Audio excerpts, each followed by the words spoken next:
There was a showroom appointment in Milan. I was 29 years old, traveling as a junior buyer for a luxury house, and I was sitting in a room with 3 other women from our team and a woman I had been told to pay attention to. She was the head of European acquisitions for a competing brand, late 40s, impeccably dressed, the kind of woman who makes other women sit up straighter without saying a word. We were there to review a new collection. The presentation lasted 2 hours, and at some point in that second hour, something shifted in the room. I couldn't name it immediately. It was subtle, the way a change in temperature is subtle. But I watched 2 of the other women in my row pull back. Almost imperceptibly, their attention drifted, the warmth in the room recooled. Afterward, on the walk back to the hotel, the senior buyer on our team, a woman who had been doing this for 25 years, said something I have never forgotten. She said, "After a certain age, you cannot afford a single gap. Not one, because one gap tells the room everything it needs to know about the gaps it cannot see." I thought about that for years. I think about it still. Before we begin, I want to say something to every woman who has been showing up to this channel consistently.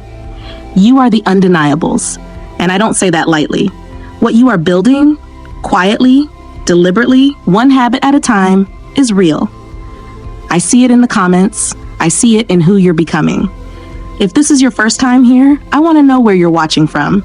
Drop your city, your country in the comments. I read every one. The undeniables find this channel from everywhere, and I like to know exactly where you are. My name is Isabel Vargas, and this is Madre. Let's continue the work. Here is what most women believe about hygiene after 40. That it is the same protocol they have always had, perhaps with a few additions. A better moisturizer, an extra step in the skincare routine, a supplement recommended by a friend. That is the wrong framework entirely.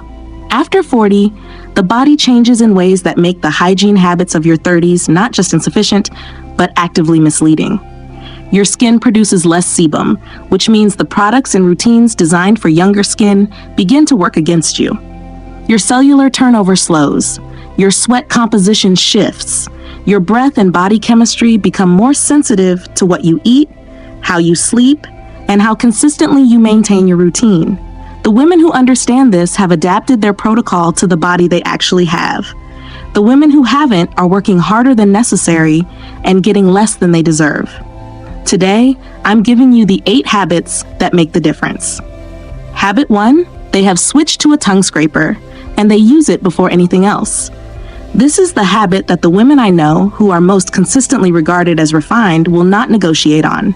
Every morning, before the toothbrush, before water, before anything. The reason is specific to what happens in the body overnight. During sleep, the bacteria responsible for volatile sulfur compounds, the primary cause of chronic bad breath, migrate to the surface of the tongue and form a biofilm. Brushing the teeth addresses the teeth. It does not address this biofilm. Mouthwash disperses it temporarily. The tongue scraper removes it. A study published in the Journal of Clinical Periodontology found that tongue scraping reduced volatile sulfur compounds on the tongue by 75%, compared to 45% for toothbrushing alone. The study also found that the effect was cumulative. Consistent daily scraping over a 2-week period produced measurably better baseline results than scraping performed occasionally. This signals one thing to anyone who is close enough to notice, that this woman maintains herself at the level no one ever sees.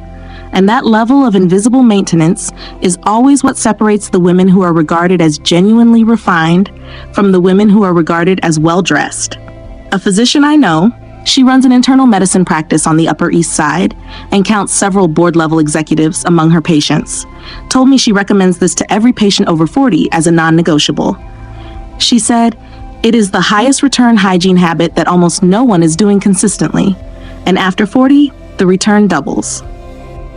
I want to mention something here because I have seen it happen among women over and over again. Most of you will finish this video, feel something, and then do nothing. You will come back to this channel next week and feel that something again. And the week after that, same thing. Now, if that describes you in any way, I've got help for you. I have put together a 30-day private curriculum called the Undeniables Blueprint. It is a daily practice guide for the transformation that changes everything for the woman who is done settling for an ordinary life when everything inside her knows she was built for something quietly exceptional and is ready to do the quiet, specific, internal work that raises her permanently into the woman she has always known she could be. 70 pages, 4 phases, built around exactly this kind of work. It is linked in the description. $47, or scan the QR code on your screen to access it. I personally created it for you, the undeniable, because I want to go through that journey with you for the next 30 days, one day at a time. You can start today. You should start today. Now, back to the video. Habit 2.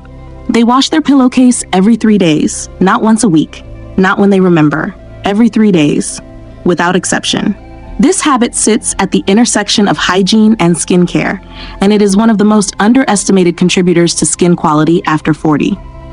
Here's the mechanism. A pillowcase accumulates sebum, product residue, dead skin cells, and bacteria within the first 24 hours of use.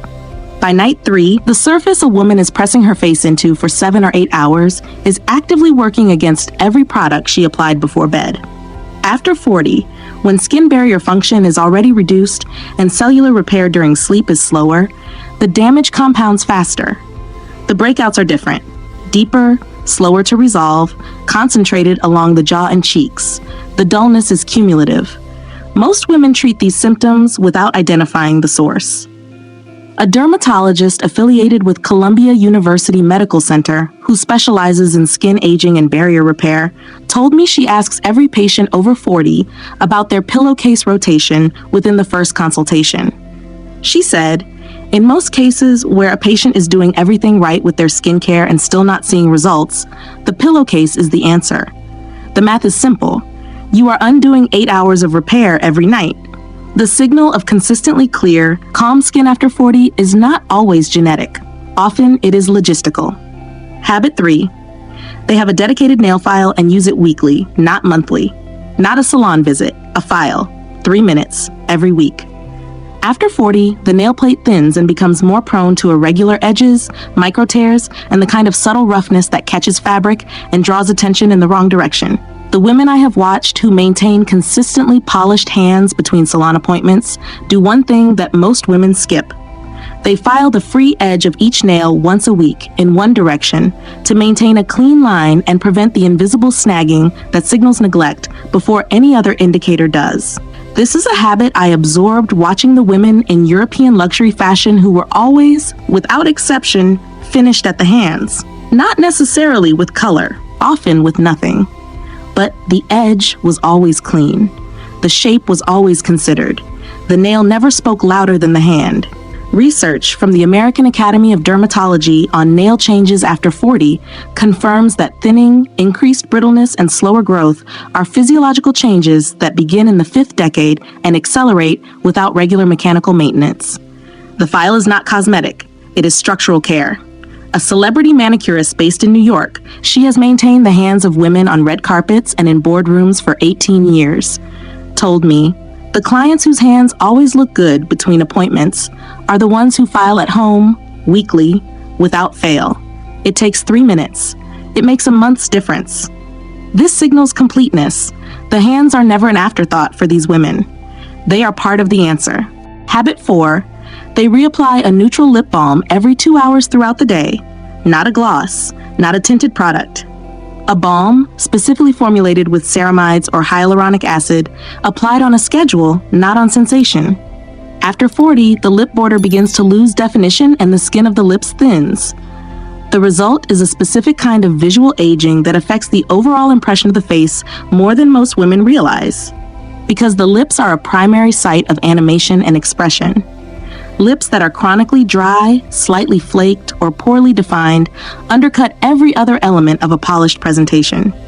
The women I watch who maintain consistently well-conditioned lips throughout the day are not applying product when they feel they need it.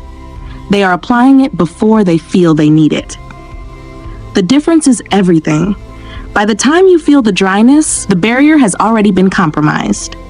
Research published in JAMA Dermatology on transepidermal water loss in lip tissue found that the lip skin has a significantly thinner stratum corneum than facial skin, making it more susceptible to moisture loss and more responsive to regular, proactive emollient application than reactive treatment. A cosmetic dermatologist I have consulted with in New York told me, "The mouth is where women's age reads first after the eyes, and it is the easiest thing to maintain.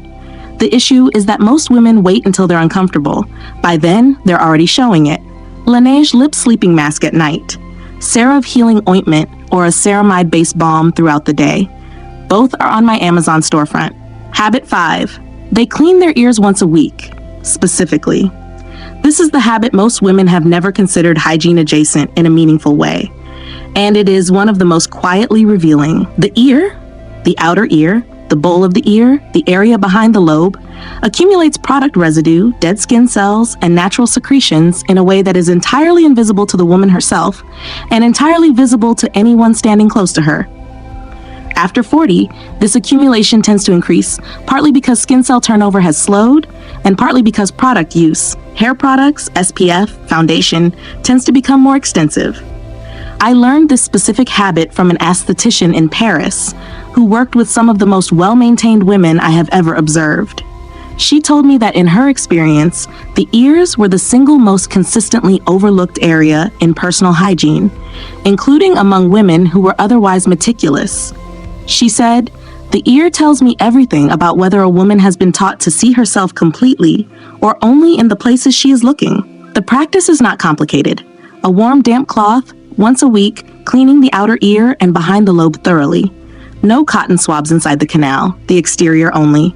3 minutes. This signals the habit that the senior buyer in Milan named that afternoon. No gaps, not one. The women who are regarded as completely refined are the women who have learned to see themselves from every angle, including the ones no one would think to check. Habit 6. They address underarm care as a skincare category, not just a hygiene one. After 40, the skin of the underarm requires the same considered attention as the skin of the face, and almost no woman treats it this way. The mechanism is this: decades of shaving combined with the hormonal shifts of perimenopause and menopause produce a specific pattern of changes in underarm skin: hyperpigmentation, increased sensitivity, textural changes, and a higher susceptibility to irritation from conventional antiperspirant formulations. The women who understand this have adapted their routine accordingly. This means a gentle chemical exfoliant on the underarm skin twice a week to address pigmentation and texture, a fragrance-free, aluminum-free, or low aluminum formulation where sensitivity has increased. A dedicated underarm moisturizer, yes, this is a category, applied after shaving or waxing, not before. A board-certified dermatologist who writes regularly for medical publications told me that underarm hyperpigmentation after 40 is one of the most common complaints she sees, and one of the most consistently undertreated, because most women do not think of the underarm as skin requiring care. She said, "It is skin. It ages. It responds to treatment. And it is one of the first things that tells the story of how a woman has been treating her body. The signal is not visible in any single moment. It is cumulative, and it compounds in one direction or the other, depending entirely on whether you have decided this area deserves your attention." Habit 7. They have a scent-free protocol for the hour before any important engagement. This habit sits at the intersection of fragrance, hygiene, and social intelligence, and I have never seen it written down anywhere. The practice is this: in the hour before a dinner, a meeting, a presentation, or any social or professional engagement that matters, the women I watch who are most consistently regarded as refined do not apply any new product with a significant fragrance profile. No dry shampoo, no heavily scented body lotion, no hairspray with a strong chemical note. Their fragrance, applied earlier in the morning to skin, has had time to settle, to integrate, to become theirs. What they arrive wearing is not a product. It is a signature. The reason this matters after 40 is specific. Skin chemistry changes with age and hormonal fluctuation, affecting how fragrance develops on the body. Products applied close together in time, or applied in the hour before an engagement, when body temperature rises with movement and anticipation, interact unpredictably. The result can be a composite scent that is assertive in a way the woman did not intend. A fragrance consultant who works with several luxury perfume houses in New York and Paris told me, "The women who smell consistently beautiful are never the ones wearing the most fragrance. They are the ones who have given their fragrance time and space to become invisible. Fragrance should not arrive before you do." After 40, this protocol is not optional.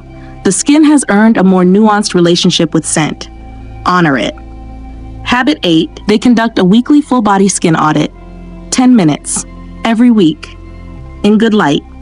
This is the habit that holds all the others together, because it is the practice of seeing yourself completely, without avoidance, without the selective attention that most women bring to their reflection.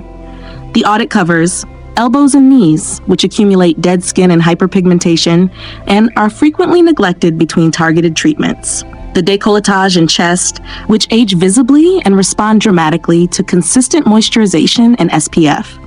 The backs of the hands and forearms, the feet and heels, the hairline. The women I know who are most consistently polished in their presentation are the women who do not allow any area of their body to develop unaddressed in isolation. They catch the heel that is beginning to roughen before it becomes a callus. They catch the elbow that needs attention before it becomes a signal. They are never surprised by their own body because they have looked at it systematically and without judgment every single week. A plastic surgeon I know who consults on non-surgical aging told me, "The patients who age most gracefully are not the ones who intervene the most. They are the ones who pay attention consistently and act early. They never let anything get far enough to require a solution."